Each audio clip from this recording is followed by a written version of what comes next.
Welcome to the class of mathematics by Maninder Singh Sidhu. Today we are starting a new chapter, probability, from class 11th. So our first topic is sample space. Sample space is a topic which is related to sets. Sample space क्या होता है? किसी भी experiment के जितने भी outcomes हो सकते हैं, उन आउटकम्स का अगर हम एक सेट बना लें तो उस सेट को हम बोलते हैं सैंपल स्पेस. फॉर एग्जांपल, अगर एक डाई को हम रोल करते हैं तो in that case there are in total 6 outcomes. वो आपने ऑलरेडी पढ़ा हुआ है. उन 6 आउटकम्स का अगर हम एक सेट बना लेते हैं तो उस सेट को हम बोलते हैं sample space and it is denoted by S. Capital S से हम डिनोट करते हैं 1 2 3 4 5. फॉर एग्जाम्पल ये एक सैंपल स्पेस है. इसके अलावा अगर हम 2 कॉइन्स को एक साथ टॉस करते हैं, there are in total 4 outcomes. उन 4 आउटकम्स का अगर हम एक सेट बना लेते हैं, that will be a sample space. That will B H H H T T H and T T. अगर हम 3 कॉइन्स को एक साथ टॉस करते हैं, in that case also there will be 8 outcomes. उन 8 आउटकम्स का अगर हम एक सेट बना लेते हैं, that will B sample space.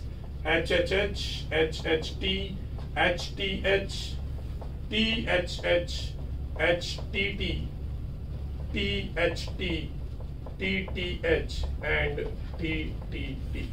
तो ये कुछ मैंने आपको एग्जांपल बता दिए हैं सैंपल स्पेस. ये जो टॉपिक है ये एक्सरसाइज 1 पहले हुआ करती थी प्रीवियस कोर्स में 2 इयर्स पहले तक. प्रोबेबिलिटी के चैप्टर में ये एक्सरसाइज डिलीट हो चुकी है, बट ये टॉपिक जो है आगे यूज होगा फर्दर एक्सरसाइजेज में, इसलिए मैंने थोड़ी सी इसकी ब्रीफ इंट्रोडक्शन आपको दे दी है. नाउ द न्यू चैप्टर जो फर्स्ट एक्सरसाइज है that is based on types of events. तो टाइप्स ऑफ इवेंट्स के बारे में अभी हम पढ़ने वाले हैं. सबसे पहले है सिंपल इवेंट. सिंपल इवेंट क्या होता है ये आपने ऑलरेडी 10th क्लास में 9th क्लास में कहीं ना कहीं देखा हुआ है, बट शायद आपको टर्म के बारे में ना पता हो. तो कोई भी ऐसा इवेंट जिसका सिर्फ एक फेवरेबल आउटकम हो, ऐसे इवेंट को हम बोलते हैं simple event. Having only one favourable outcome. इसका अगर मैं एग्जांपल लूं तो getting a 6 on rolling a die. तो एक डाई को अगर हम रोल करते हैं and we want only 6 to come, तो हमारे पास सिर्फ एक ही फेवरेबल आउटकम है. ऐसे अगर हमने 3 कॉइन्स को एक साथ टॉस किया and we want all heads to appear, तो देखिए ये 3 कॉइन्स के लिए जो सैंपल स्पेस था ये रहा हमारे सामने. तो अब इसमें तीनों हेड वाले सिर्फ एक ही आउटकम हमें दिख पा रहा है 8 में से. तो गेटिंग ऑल 3 हेड्स ये भी एक सिंपल इवेंट का एग्जांपल है, right. Next compound event. Compound event वो इवेंट होता है which is having more than one favourable outcomes. एक से ज्यादा फेवरेबल आउटकम्स है तो उसको हम बोलते हैं कंपाउंड इवेंट. जैसे डाई को रोल किया, we want to have an even number. अब इवन नंबर कोई एक नहीं होता है, इवन नंबर एक से ज्यादा होते हैं. There are 3 even numbers. तो अगर ये डाई के लिए सैंपल स्पेस है तो 2 4 एंड 6 ये 3 फेवरेबल आउटकम्स आ जाएंगे in an event in which we want an even number. तो ऐसे इवेंट को हम बोलते हैं कंपाउंड इवेंट. तो एग्जांपल में ये ले सकते हैं getting an even number on die. तो ये 2 ऐसे इवेंट है जिनके बारे में आपने पहले से ही पढ़ा हुआ है 8th 9th and 10th class की प्रोबेबिलिटी के लेवल पे. जो न्यू है, जो फर्स्ट टाइम आप पढ़ने वाले हो, वो यहां से स्टार्ट होता है. Mutually exclusive events. Now one thing to note, यहां पे मैंने सिंगुलर फॉर्म में लिखा है सिंपल इवेंट, कंपाउंड इवेंट. यहां पे मैंने लिखा mutually exclusive events. That means mutually exclusive कोई एक इवेंट नहीं हो सकता, पेयर में होते हैं या 2 से ज्यादा इवेंट भी हो सकते हैं. कैसे इवेंट होते हैं? जिनमें कुछ भी कॉमन ना हो. ऐसे इवेंट जिनमें कुछ भी कॉमन ना हो, जिनका इंटरसेक्शन जो है वो 5 होगा. इंटरसेक्शन 5 होगा तो फिर इंटरसेक्शन की जो प्रोबेबिलिटी है वो 0 होगी, because there will be no common favourable outcome. कोई 2 या 2 से ज्यादा ऐसे इवेंट जिनमें एक भी कॉमन फेवरेबल आउटकम नहीं होता, ऐसे इवेंट्स को हम बोलते हैं mutually exclusive event. Example, getting a number less than 4, getting a number less than 4 on a die. अब डाई पे 4 से छोटे नंबर जो है वो 3 है, 1 2 3, तो दैट मीन्स इस इवेंट में 3 फेवरेबल आउटकम है, 1 2 एंड 3। एक और इवेंट बना रहा हूं, getting a number greater than 4। अब अगर हम बात करें ग्रेटर देन 4, तो ग्रेटर देन 4 में 5 और 6 आ जाएगा। जो ए इवेंट है उसके फेवर में 1 2 एंड 3 है, जो बी इवेंट है उसके फेवर में 5 एंड 6 है। दोनों इवेंट्स में एक भी कॉमन फेवरेबल आउटकम नहीं है, तो इस टाइप के इवेंट्स को हम बोलते हैं म्यूचुअली एक्सक्लूसिव इवेंट्स। और इसकी कंडीशन क्या होगी, दोनों का इंटरसेक्शन 5 होगा, या फिर आप कह लो कि दोनों के इंटरसेक्शन की प्रोबेबिलिटी 0 होगी। तो ये होता है म्यूचुअली एक्सक्लूसिव इवेंट्स। नेक्स्ट है एग्जॉस्टिव इवेंट। एग्जॉस्टिव इवेंट्स, यहां पे भी इवेंट्स है, ये भी एक अकेला इवेंट एग्जॉस्टिव नहीं होता है, एक से ज्यादा इवेंट्स मिलके एग्जॉस्टिव हो सकते हैं। इसमें क्या कंडीशन है, 2 या 2 से ज्यादा इवेंट जिनका यूनियन मिलके पूरा सैंपल स्पेस कवर कर ले, ठीक है, ऐसे इवेंट्स को हम बोलेंगे एग्जॉस्टिव इवेंट्स। एग्जांपल देता हूं, एग्जांपल से अच्छे से समझ में आ जाएगा। एक इवेंट ए है, getting a number which is greater than 3, right. 3 से ग्रेटर में कौन कौन से आ जाएंगे, 4 5 एंड 6 आ जाएंगे, ठीक है। और बी में ले रहा हूं getting a number less then 5। अब लेस देन 5 में कौन आ जाएगा, 1 से लेके 4 तक सभी आ जाएंगे। अब एक इवेंट में 4 5 6 आ रहा है, दूसरे इवेंट में 1 से लेके 4 तक सारे आ रहे हैं। अगर हम इन दोनों को कंबाइन कर लेते हैं, इनका यूनियन कर लेते हैं, तो उससे ये पूरा सैंपल स्पेस कवर हो जाता है। तो इस टाइप के इवेंट्स जो मिलके पूरा सैंपल स्पेस कवर कर लेंगे, ऐसे इवेंट्स को हम बोलते हैं एग्जॉस्टिव इवेंट्स। कंडीशन क्या है, उनका यूनियन सैंपल स्पेस के इक्वल होगा, राइट। एक और तरीका भी हो सकता है कि इनकी जो प्रोबेबिलिटी होगी वो 1 के इक्वल होगी, probability will be equal to 1, क्योंकि सैंपल स्पेस जो होता है ये सेट्स की लैंग्वेज में अगर हम बात करें तो जो यूनिवर्सल सेट हुआ करता था ये यूनिवर्सल सेट ही है, ठीक है। तो पूरा यूनिवर्सल सेट कवर हो जाता है। ऐसे इवेंट्स जो जिनका union equal to universal set हो जाए, यानी सैंपल स्पेस, ऐसे इवेंट्स को हम बोलते हैं exhaustive event. And last, mutually exclusive as well as exhaustive. अब ये तो नाम से ही डिफाइन हो गया है, म्यूचुअली एक्सक्लूसिव और एग्जॉस्टिव दोनों कंडीशंस एक साथ सेटिस्फाई होंगी। इस टाइप के इवेंट्स को हम बोलते हैं mutually exclusive as well as exhaustive. यानी कुछ कॉमन भी नहीं होना चाहिए, और जब दोनों मिल जाएं, 2 या 2 से ज्यादा इवेंट जब मिल जाएं, तो पूरा सैंपल स्पेस कवर हो जाना चाहिए। इसको मैं सीधा पहले एग्जांपल से आपको बताता हूं। Getting an even number on a die and getting an odd number on a die. अब इवन नंबर में कौन कौन आएगा, 2 4 और 6 आएगा। ऑड नंबर में 1 3 और 5 आएगा। कुछ भी कॉमन नहीं है दोनों में। एक तरफ सेट है 2 4 6, एक तरफ सेट है 1 3 5, कुछ भी कॉमन नहीं है, यानी म्यूचुअली एक्सक्लूसिव है। But if we combine these 2 sets, तो उससे पूरा सैंपल स्पेस कवर हो रहा है। तो ऐसे इवेंट्स को हम बोलते हैं mutually exclusive as well as exhaustive. इसकी कंडीशन क्या होगी, एक सेट का कॉम्प्लीमेंट दूसरे सेट के इक्वल होगा। यानी एक इवेंट का अगर आप कॉम्प्लीमेंट करेंगे तो दूसरा सेट बन जाएगा, दूसरे वाले का अगर आप कॉम्प्लीमेंट करेंगे तो पहले वाला बन जाएगा। अगर मैं आपको बोलूं कि एक इवेंट है getting even number, even number का अगर आप कॉम्प्लीमेंट करते हैं तो वो बनेगा क्या, गेटिंग एन ऑड नंबर। ऐसे ही ऑड नंबर्स का अगर आप कॉम्प्लीमेंट करते हैं तो बनेगा गेटिंग एन इवन नंबर। तो ये कंडीशन होती है, एक का कॉम्प्लीमेंट दूसरे के इक्वल होगा, दूसरे का कॉम्प्लीमेंट पहले के इक्वल होगा। तो these all are types of events that we are going to study in this exercise. इसके बाद हम क्वेश्चन से स्टार्ट करते हैं जो हमारे एनसीईआरटी में गिवन है।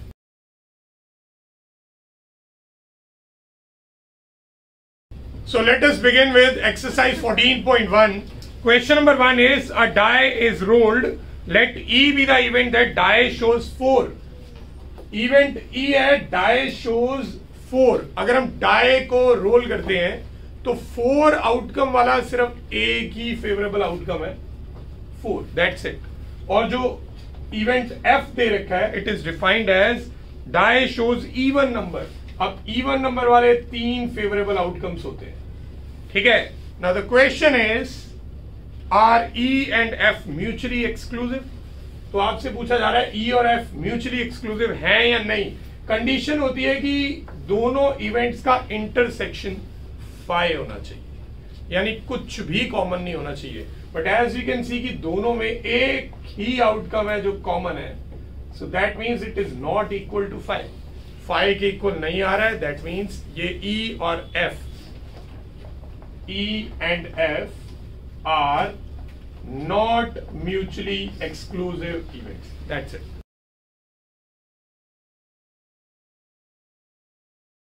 नंबर 2 पे पढ़ेंगे। इसमें हमें पहले कुछ इवेंट्स डिफाइन करने को बोला है। A die is thrown, describe the following events. Event A is number less than 7। अब डाई पे नंबर लेस देन 7 कौन कौन से आउटकम होते हैं? देखिए सारे के सारे नंबर जो होते हैं वो डाई पे 7 से छोटे ही होते हैं, ठीक है। इवेंट बी दे रखा है अ नंबर ग्रेटर देन 7। अब ग्रेटर देन 7 डाई पे कोई भी नंबर नहीं होता, तो दैट मीन्स ये एक एम्प्टी सेट आ जाएगा। सी दे रखा है मल्टीपल ऑफ 3। डाई में मल्टीपल ऑफ 3 वाले 2 आउटकम्स होते हैं, वो हम लिख देंगे। D is number less than 4। Less than 4 में 1 2 3 आ जाएगा, 4 नहीं आएगा, लेस देन 4 बोला है उन्होंने। ई है even number greater than 4। Even number चाहिए, इवन नंबर 3 ही होते हैं 2 4 6, बट हमें ग्रेटर देन 4 चाहिए, तो ऐसा सिर्फ एक ही आउटकम आ जाएगा। And event F is a number not less than 3। Number not less than 3, ऐसा नंबर जो 3 से छोटा नहीं होना चाहिए। यानी कौन कौन नहीं आ सकता? 1 नहीं आ सकता क्योंकि वो 3 से छोटा है। 2 नहीं आ सकता जो 3 से छोटा है। 3 आ सकता है। उन्होंने कहा है कि 3 से छोटा कोई नंबर नहीं लेना। That means we can include 3 4 5 and 6। ये सारे नंबर जो है इनमें से कोई भी नंबर 3 से छोटा नहीं है, तो ये एफ आउटकम्स है। तो इतने आउटकम्स, इतने इवेंट्स हमें पहले डिस्क्राइब करने थे, वो हम कर चुके हैं। अब इसके बाद कुछ चीजें हमसे पूछी हुई हैं। फर्स्ट, ये सेकंड क्वेश्चन का ही पार्ट है। फर्स्ट हमसे पूछा है ए यूनियन बी। देखिए ए सेट आपके सामने है, बी सेट आपके सामने है। इन दोनों का अगर हम यूनियन करते हैं तो 1 2 3 4 5 एंड 6 आ जाएगा, ठीक है। तो बेसिकली इन क्वेश्चंस में हम सेट्स चैप्टर की थोड़ी सी रिवीजन करने वाले हैं, ठीक है। नेक्स्ट हमसे पूछा है ए इंटरसेक्शन बी। इंटरसेक्शन का मतलब होता है common part. Now as we can see there is no common element in A and B, so that means A intersection B will be 5. Next is B union C. B union C. B and C, अगर आप इन दोनों का union करते हैं तो 3 and 6 आ जाएगा। Next part is E intersection F. Intersection का meaning होता है कॉमन। E इवेंट ये रहा, F इवेंट ये रहा, इन दोनों में common, yes obviously only one outcome is there which is common in both. Next part is D intersection E. Now D is 1 2 3 और E is 6. D और E में कोई भी आउटकम कॉमन नहीं है, तो ये एक एम्प्टी सेट आ जाएगा। Next is A minus C. A minus C, देखिए ये सबट्रैक्शन ऑफ सेट्स भी हमने चैप्टर नंबर 1 सेट्स में पढ़ रखा हुआ है। A minus C का मतलब होता है only A, that part of set A which is not present in C. इसको सिंप्लीफाई करने का एक तरीका होता है, आप ए में से दोनों का कॉमन पार्ट रिमूव कर दो। पहले आप देख लो ए और सी में कॉमन क्या है। ए और सी में 3 और 6 कॉमन है, तो आपको सेट ए में से 3 और 6 विच इज कॉमन पार्ट वो रिमूव कर देना है। ए सेट में से ए और सी का कॉमन रिमूव कर देना है। कॉमन है 3 और 6, तो वो रिमूव कर देंगे तो हमारे पास बचेगा 1 2 4 एंड 5। नेक्स्ट हमारे से पूछा है डी इंटरसेक्शन डी माइनस ई। अगेन डी में से आपको दोनों का जो कॉमन पार्ट है डी एंड ई का वो रिमूव कर देना है। देखिए डी है 1 2 3 और डी और ई में कुछ भी कॉमन नहीं है, तो आपको डी माइनस ए निकालना है। तो डी में से क्या रिमूव करना है? कुछ भी रिमूव नहीं करना, क्योंकि कॉमन पार्ट कुछ है ही नहीं। दैट मीन्स इसका जो आंसर है वो डी सेट ही आ जाएगा, 1 2 3। Next is E intersection F. अब ये कैसे निकाला जाता है? ये निकालने का तरीका भी सेट्स चैप्टर में एक्सप्लेन कर दिया गया था पहले से ही। ई इंटरसेक्शन एफ एक्चुअल में ई माइनस एफ को ही बोलते हैं। सेम वे में a माइनस सी जो है इसी को आप a इंटरसेक्शन c कॉम्प्लीमेंट भी बोल सकते हो, d माइनस e को आप d इंटरसेक्शन e कॉम्प्लीमेंट भी बोल सकते हैं। तो यहाँ पे e इंटरसेक्शन f है, दैट मीन्स आपको e माइनस f निकालना है। e माइनस f निकालने का तरीका होता है e में से दोनों का कॉमन पार्ट रिमूव कर दो। नाउ e क्या है, 6 है, और e और f का कॉमन पार्ट क्या है, 6 ही कॉमन है। तो आपको सेट e में से 6 रिमूव करना है। सेट e में एक ही एलिमेंट था और उसी को रिमूव करने को बोल रहे हैं। तो e माइनस f में क्या बचेगा, कुछ भी नहीं बचेगा। तो दैट मीन्स ये एक एम्प्टी सेट आ जाएगा। Next is f complement. अब किसी का भी कॉम्प्लीमेंट कैसे निकालते थे, यूनिवर्सल सेट में से उस सेट को रिमूव करके। प्रोबेबिलिटी के केस में यूनिवर्सल सेट किसको बोलते हैं, सैंपल स्पेस को। तो आपको सैंपल स्पेस में से f सेट रिमूव करना है। देखिए यहाँ पे सैंपल स्पेस क्या था, डाई को रोल कर रहे थे। डाई के केस में सैंपल स्पेस होता है 1 2 3 4 5 6। अगर आप 1 2 3 4 5 6 में से ये रिमूव कर देते हो 3 4 5 6, then what are we left with, we are left with 1 and 2, that's it. तो ये क्वेश्चन नंबर 1 and 2 हो चुका है। इसके बाद हम नेक्स्ट क्वेश्चन करते हैं, ये नोट करने के बाद।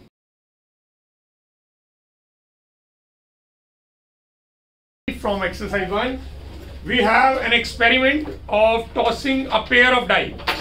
देखिए जब भी पेयर ऑफ डाइस को रोल करते हैं तो जो सैंपल स्पेस होता है उसके अंदर टोटल 36 आउटकम्स होते हैं। You all know which one, आपने 9th and 10th क्लास में पढ़ा हुआ है। 1 1 1 2 1 3 and so on till 6 6. So in total there are 36 outcomes. Now three events have been defined here. हमें इनके फेवरेबल आउटकम्स लिखने पड़ेंगे और फिर बताना है कि इन तीनों में से कौन सा पेयर जो है वो म्यूचुअली एक्सक्लूसिव इवेंट्स का है। म्यूचुअली एक्सक्लूसिव इवेंट्स आपको याद होगा, ऐसे इवेंट्स होते हैं जिनमें कोई भी फेवरेबल आउटकम कॉमन नहीं होना चाहिए। यहां दिया हुआ है सम इज ग्रेटर देन 8। देखिए जब भी पेयर ऑफ डाइस को रोल किया जाता है तो मिनिमम सम जो होता है वो 2 होता है, 1 and 1 इस वाले केस में, और जो मैक्सिमम सम होता है वो 12 होता है, विच इज 6 6। आपको सम इज ग्रेटर देन 8 वाले केसेस लेने हैं। नाउ सम ग्रेटर देन 8 कौन कौन सा हो सकता है, 9 हो सकता है सम, 10 हो सकता है, 11 हो सकता है एंड 12 हो सकता है। देयर आर 4 पॉसिबल सम्स जो यहां पे लिए जा सकते हैं। अगर सम को 9 लेते हैं तो उसके फेवरेबल आउटकम्स होंगे 3 6 6 3। इसके अलावा 4 5 and 5 4।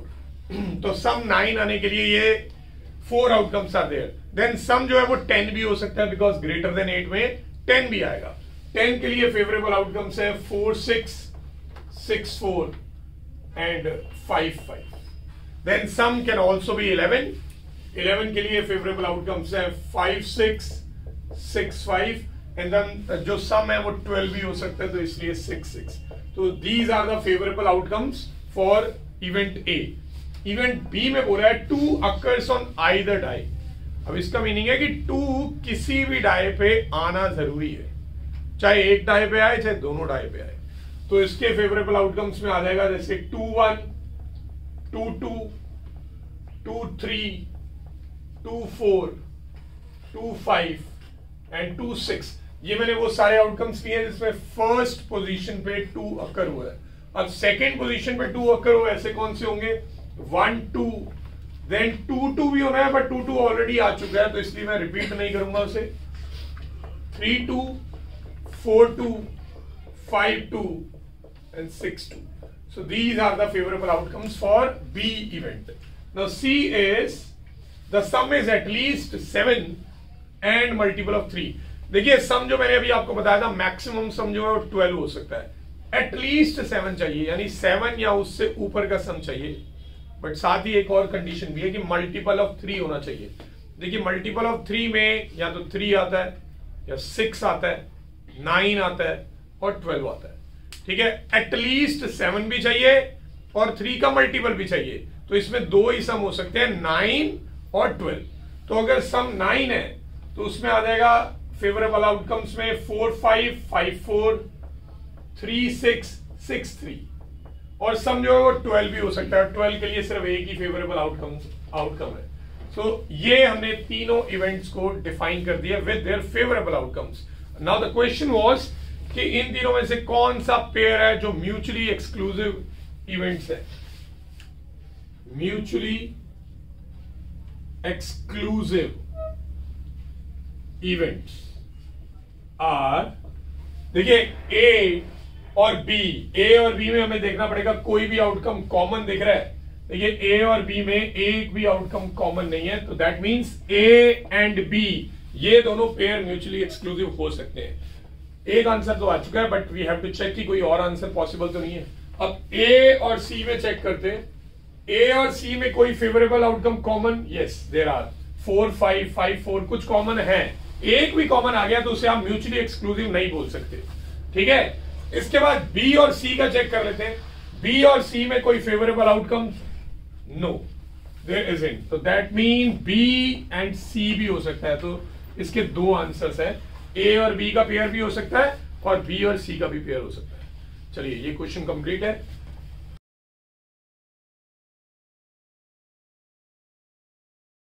Now question number 4. An experiment is given in which 3 coins are tossed simultaneously. देखो जब भी कोई एक्सपेरिमेंट आपको पता चल जाए सबसे पहला काम होना चाहिए सैंपल स्पेस फॉर्म करना. अगर आप 3 कॉइन्स को एक साथ टॉस करते हैं तो सैंपल स्पेस क्या होगा? ऑल हेड ये आ सकता है, या फिर 2 हेड और 1 टेल आ सकता है. 2 हेड और 1 टेल के केस में टेल की पोजीशन जो है वो डिफरेंट भी हो सकती है. तो देयर आर 3 आउटकम्स जिसमें 2 हेड और 1 टेल आएगा. इसके बाद 1 हेड और 2 टेल वाले आउटकम्स हो सकते हैं, एंड देन ऑल टेल्स वाले भी हो सकते हैं. So in total there are 8 outcomes. Now there are 4 events which have been defined here. मुझे उनके फेवरेबल आउटकम्स यहां पे लिखने पड़ेंगे. सबसे पहले 3 हेड अपीयर्स. 3 हेड्स वाला सिर्फ एक ही आउटकम है इन सैंपल स्पेस में से. 2 heads and 1 tail. 2 heads and 1 tail वाले आप देख सकते हो. ये 2 हेड है, ये 2 हेड है, ये 2 हेड है और 1 टेल है. तो there are 3 outcomes H H T H T H T H H. 3 tails appear में एक ही आ जाएगा T T and T. And last one is a head appears on the first toss. 3 toss हुए हैं, उनमें से पहले वाले पे हेड चाहिए. देखिए इसमें पहले वाले पे हेड है, इसमें भी फर्स्ट पे हेड है, इसमें भी फर्स्ट पे हेड है, and then we have this one. So in total 4 outcomes are there जिसमें फर्स्ट टॉस पे हेड अपीयर हुआ है. तो ये हमने लिख दिया. नाउ द क्वेश्चन इज, आपको म्यूचुअली एक्सक्लूसिव इवेंट्स बताने हैं इन चारों में से. सबसे पहले मैं ए के साथ स्टार्ट करता हूं. ए के साथ किसका पेयर बनाने पे म्यूचुअली एक्सक्लूसिव इवेंट्स बन सकते हैं? Again mutually exclusive events are those जिनमें कोई भी फेवरेबल आउटकम नहीं होता. तो ए के साथ अगर मैं बी ले लेता हूं तो यस इनमें कुछ भी कॉमन नहीं है. एच एच एच इसमें एक ही आउटकम है और इसमें 3 आउटकम है, कोई भी कॉमन नहीं है. तो ए के साथ बी का पेयर बन सकता है. ए के साथ सी का पेयर भी बन सकता है. A and C are also mutually exclusive events. A के साथ D का पेयर आप नहीं बना सकते क्योंकि HHH यहां पे भी है और HHH यहां पे भी है. तो A के साथ B का पेयर हो सकता है, A के साथ C का पेयर हो सकता है. अब इसके बाद B के साथ चेक कर सकते हैं.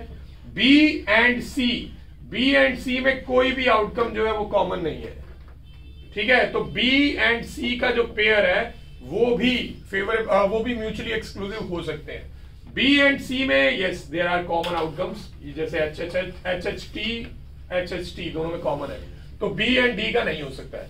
नाउ C के साथ D का यस इसमें भी कुछ कॉमन नहीं है. यहाँ तीनों T वाले हैं, यहाँ पे तीनों T वाला कोई भी नहीं है. तो दैट मीन C और D का पेयर भी बन सकता है. तो there are 4 pairs of mutually exclusive events in this question. Second part में आपसे पूछा है सिंपल इवेंट्स. सिंपल इवेंट वो होते हैं जिसमें सिर्फ एक ही फेवरेबल आउटकम हो. अब एक ही फेवरेबल आउटकम वाला ए है तो ए इसका आंसर हो सकता है. इसके अलावा सी भी इसका आंसर हो सकता है. दोनों में ही एक ही फेवरेबल आउटकम है. कंपाउंड इवेंट्स आर दोज जिसमें एक से ज्यादा फेवरेबल आउटकम्स हो. ऑब्वियसली ए अगर सिंपल बन चुका है तो वो कंपाउंड नहीं हो सकता. यहां पे एक से ज्यादा फेवरेबल आउटकम्स है, तो that means B event is a compound event. इसके अलावा डी जो है वो भी एक कंपाउंड इवेंट है। That's it. ये बहुत सिंपल टाइप का क्वेश्चन था। इसके बाद हम नेक्स्ट क्वेश्चन करते हैं।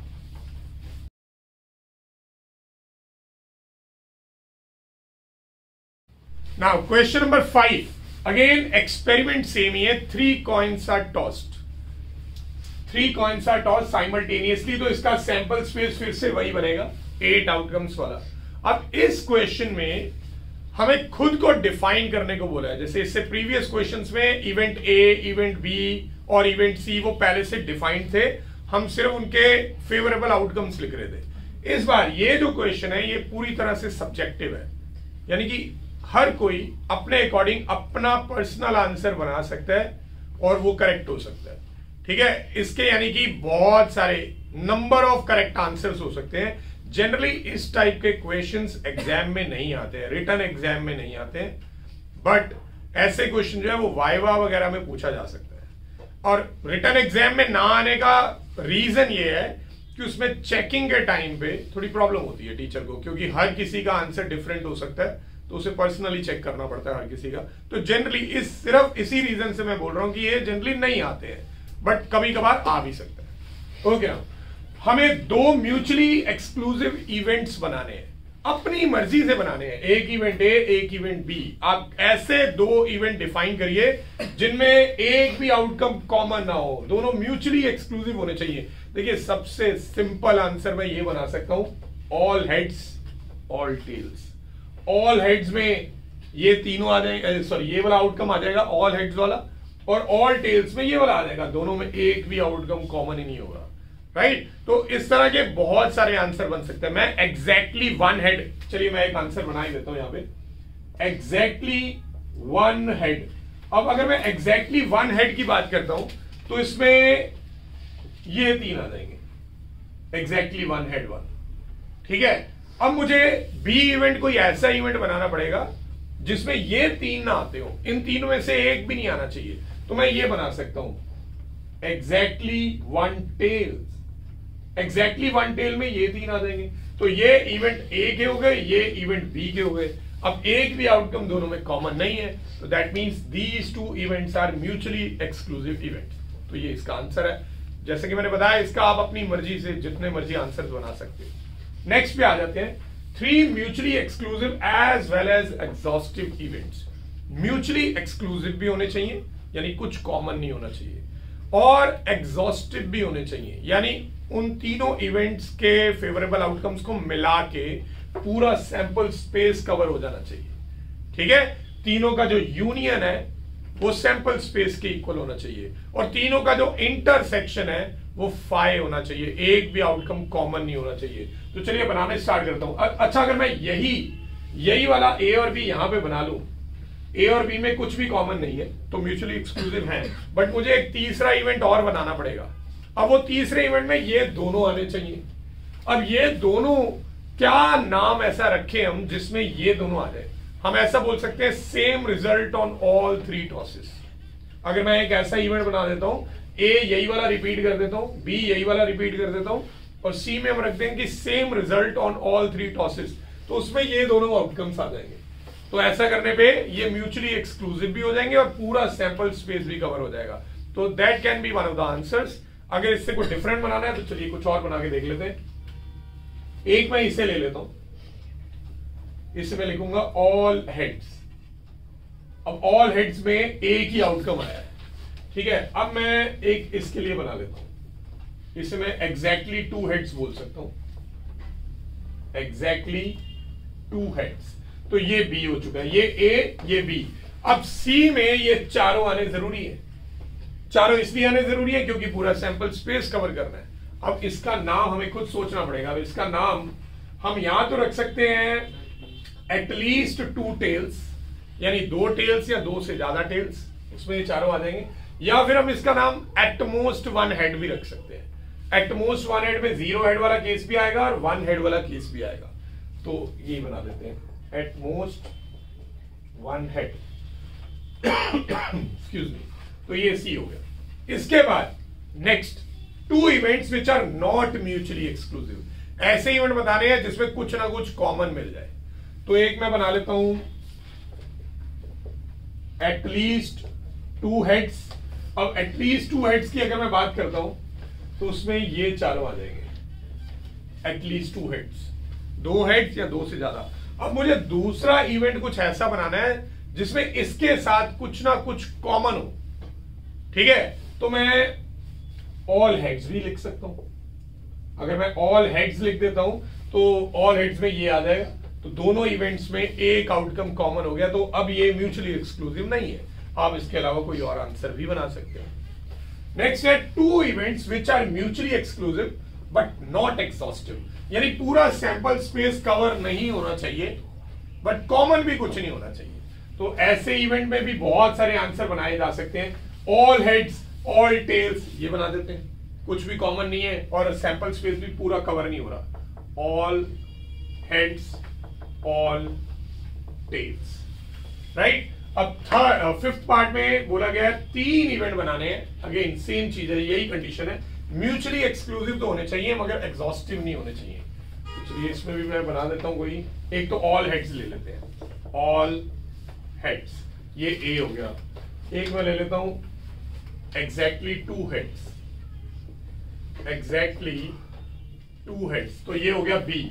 अब मुझे सी इनमें से बनाना है, बट सी ऐसा इवेंट नहीं बनाना जिसमें चारों ही आ जाए, क्योंकि अगर चारों ही आ गए तो वो एग्जॉस्टिव हो जाएंगे, एग्जॉस्टिव नहीं करना है।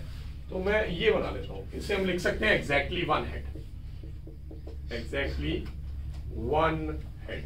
तो ये सी आ गया। अब ये जो 3 इवेंट्स हमने डिफाइन किए हैं इनमें कुछ भी कॉमन नहीं है, that means they are mutually exclusive, और इन तीनों का जो यूनियन है वो पूरा सैंपल स्पेस कवर नहीं कर रहा है, तो दैट मींस ये एग्जॉस्टिव नहीं है। तो इस तरह के क्वेश्चन के बहुत सारे मल्टीपल आंसर्स हो सकते हैं। चलिए नोट करेंगे।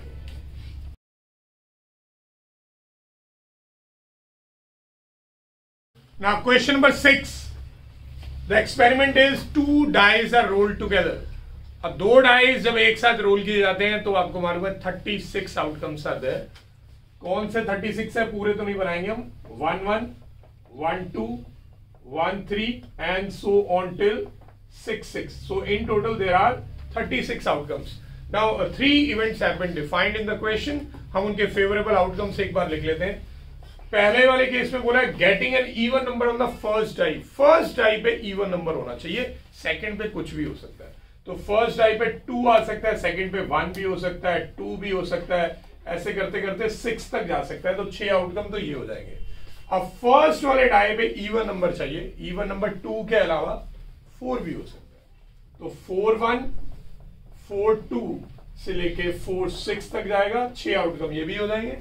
और इसी तरह फर्स्ट डाई पे 6 भी आ सकता है, और 6 1 से 6 6 तक। सो 6 आउटकम इसके हो जाएंगे, 6 आउटकम इसके हो जाएंगे एंड 6 इसके। तो in total 18 outcomes are there in an event A. और जो इवेंट बी है उसमें बोला getting an odd number on the first die. यहां पे इवन था, उसमें ऑड आएगा। तो कहां से 1 1 से लेके 1 6 तक सारे ऑड नंबर है फर्स्ट डाई पे। उसके बाद 3 1 से लेके 3 6 तक एंड देन 5 1 से 5 6 तक। तो ये भी ऊपर वाले केस की तरह ही 6 6 and 6 18 outcomes will be there. C outcome है, सी इवेंट है getting the sum of the numbers on the dice which is less than equal to 5। जब आप पेयर ऑफ डाइस को रोल करते हैं तो मिनिमम सम 2 होता है और मैक्सिमम 12 होता है। यहां पे आपको 5 या उससे कम वाले सारे सम्स को इंक्लूड करना है। तो सम जो है वो 2 हो सकता है, ठीक है। अगर सम 2 हो सकता है तो उसका एक ही फेवरेबल आउटकम होता है 1 1। सम जो है वो 3 भी हो सकता है। 3 वाले केस में 2 फेवरेबल आउटकम होंगे, 1 2 and 2 1।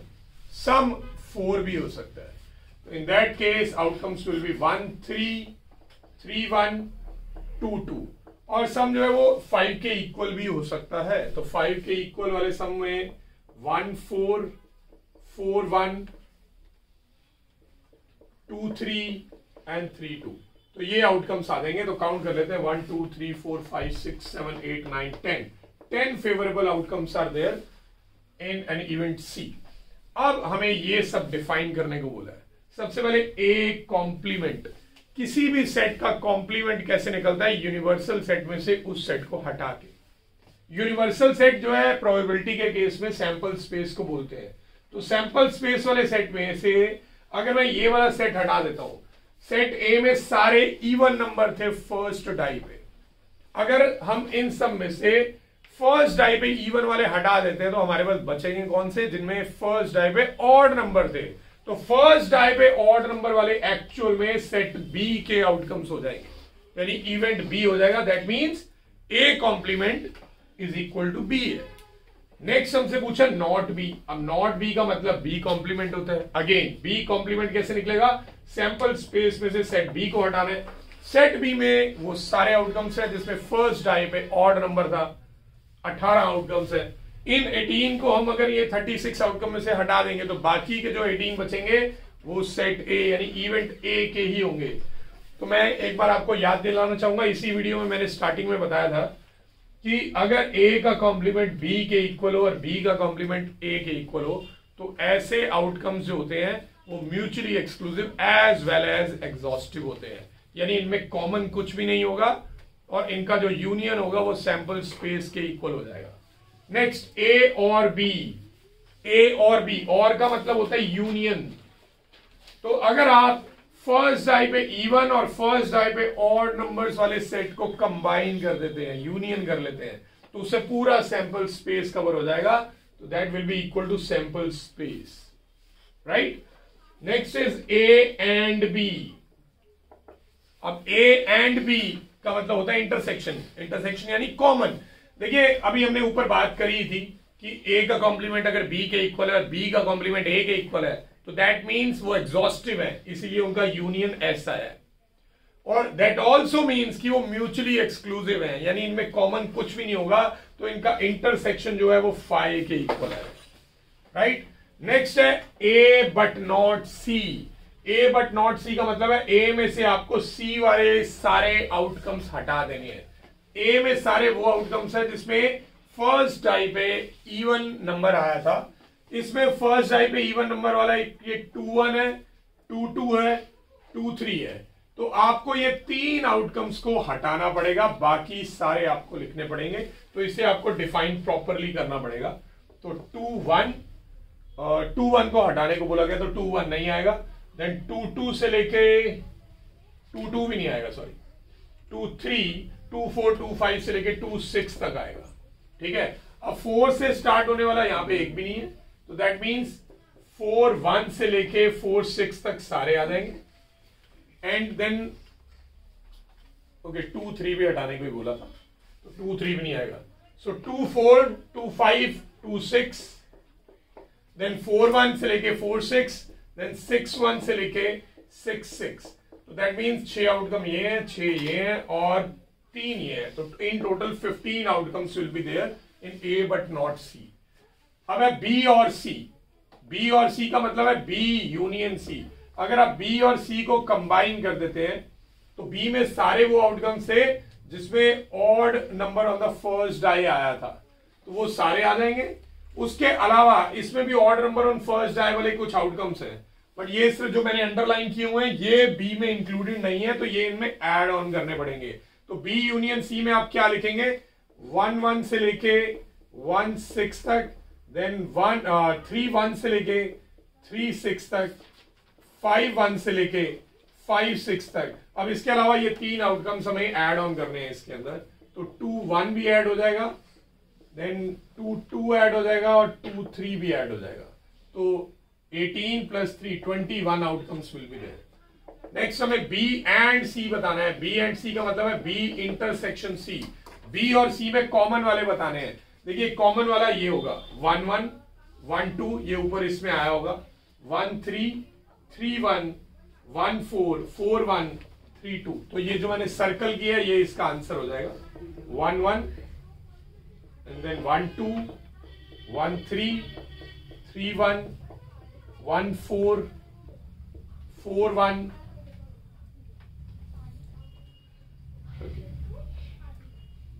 4-1 will not be there क्योंकि इसमें फर्स्ट टाइप पे इवन वाले नंबर्स हैं। And then 3-2 will be there. 1, 2, 3, 4, 5, 6 outcomes will be there. अब यहां पे आ जाते हैं लास्ट पार्ट में, A intersection B intersection C, B complement and C complement, right. तो देखिए बी कॉम्प्लीमेंट हमने पहले भी प्रूव किया हुआ है, जो बी का कॉम्प्लीमेंट है वो ए के इक्वल है। दैट मीन्स आप इसको ए इंटरसेक्शन ए लिख पाएंगे और साथ में आ जाएगा सी का कॉम्प्लीमेंट। ए और ए में कॉमन क्या होगा, ए और ए में कॉमन तो ए ही रहेगा और साथ में सी का कॉम्प्लीमेंट आएगा। सी के कॉम्प्लीमेंट का मतलब है इन सबको छोड़ के बाकी के सारे आपको ए में से लिख देने हैं, जो जो बच गए हैं इन सबको छोड़ के। देखिए 2-1, 2-2 और 2-3 को एक्सक्लूड करके जो बाकी के आएंगे वो सारे हमें लिखने पड़ेंगे।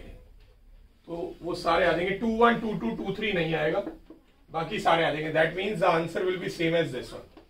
यही सारे आ जाएंगे जो कि इसमें कॉमन होंगे। 2-4 से लेके 2-6 तक and so on till 6-6, same answer will be there. ठीक है, ये नोट करिए। इसके बाद इसके जैसे एक और क्वेश्चन हम करने वाले।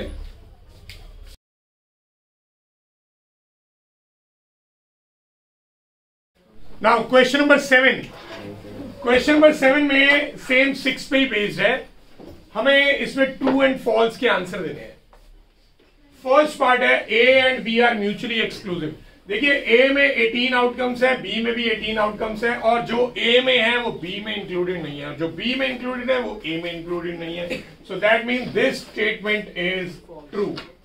ए and B are actually mutually exclusive. Next में हमें बोला गया कि A and B are mutually exclusive as well as exhaustive. देखो म्यूचुअली एक्सक्लूसिव तो है ही है, क्या इन्हें कंबाइन करने पे पूरा सैंपल स्पेस कवर होगा? The answer is yes, cover हो जाएगा। तो दैट मीन्स ये स्टेटमेंट भी ट्रू है, म्यूचुअली एक्सक्लूसिव भी है और एग्जॉस्टिव भी है। नेक्स्ट, क्या ए जो है वो बी के कॉम्प्लीमेंट के इक्वल है? क्या बी का कॉम्प्लीमेंट करेंगे तो ए आएगा? यस, ये अभी हमने लास्ट क्वेश्चन में प्रूव करके दिखाया है। नॉट बी जो है वो ए के इक्वल आया था, तो this statement is again true. Next, A and C are mutually exclusive. क्या ए और सी में कुछ कॉमन है? Yes, there are few things which are common, जैसे 2-2 है कॉमन, 2-1 भी कॉमन है। तो दैट मीन्स ये स्टेटमेंट फॉल्स है, कुछ ना कुछ कॉमन मिल गया हमें। नेक्स्ट, A and B complement are mutually exclusive. देखिए बेटा, ए एंड बी कॉम्प्लीमेंट हमने प्रूव किया है पिछले क्वेश्चन में भी, अभी भी डिस्कस किया था कि बी कॉम्प्लीमेंट एक्चुअल में ए ही है। तो अब ये बात आ रही है कि क्या ए और ए म्यूचुअली एक्सक्लूसिव होंगे? नो, एक सेट अपने आप के साथ म्यूचुअली एक्सक्लूसिव कभी नहीं हो सकता, क्योंकि उसमें तो सब कुछ ही कॉमन हो जाएगा। तो ये स्टेटमेंट फॉल्स है। Next, A complement B complement and C, A complement B complement and C, ये म्यूचुअली एक्सक्लूसिव भी है और एग्जॉस्टिव भी है। देखिए ए कॉम्प्लीमेंट एक्चुअल में बी के इक्वल है, हम प्रूव कर चुके हैं। बी कॉम्प्लीमेंट ए के इक्वल है, वो भी प्रूव कर चुके हैं, और साथ में सी दिया हुआ है। तो ये बॉटम लाइन ये है कि ये लाइन में ये बोला जा रहा है कि A B C are mutually exclusive as well as exhaustive. देखिए अगर मैं ए बी सी को कंबाइन करता हूं तो क्योंकि ए और बी ये दोनों ने ही मिलकर पूरा सैंपल स्पेस बना ही देना है, तो इसलिए एग्जॉस्टिव तो 100% है ही है। बट क्या ये तीनों में कुछ भी कॉमन नहीं है? कुछ ना कुछ कॉमन तो है, क्योंकि ए और सी में कुछ कॉमन आ जाएगा, बी और सी में भी कुछ कॉमन आ जाएगा। तीन इवेंट्स को म्यूचुअली एक्सक्लूसिव तब बोलते हैं जब तीन में से कोई दो में भी कोई कॉमन नहीं होना चाहिए। ठीक है, तो ये स्टेटमेंट पार्शियली फॉल्स है, एग्जॉस्टिव तो है मगर म्यूचुअली एक्सक्लूसिव नहीं है। और पार्शियली फॉल्स स्टेटमेंट को ओवरऑल फॉल्स ही बोलते हैं, क्योंकि ट्रू स्टेटमेंट तभी होती है जब वो ओवरऑल ट्रू हो। तो ये फॉल्स है। So this brings us to the end of this exercise and this video. Next class में हम अगली एक्सरसाइज स्टार्ट करेंगे, तब तक स्टे ट्यून्ड।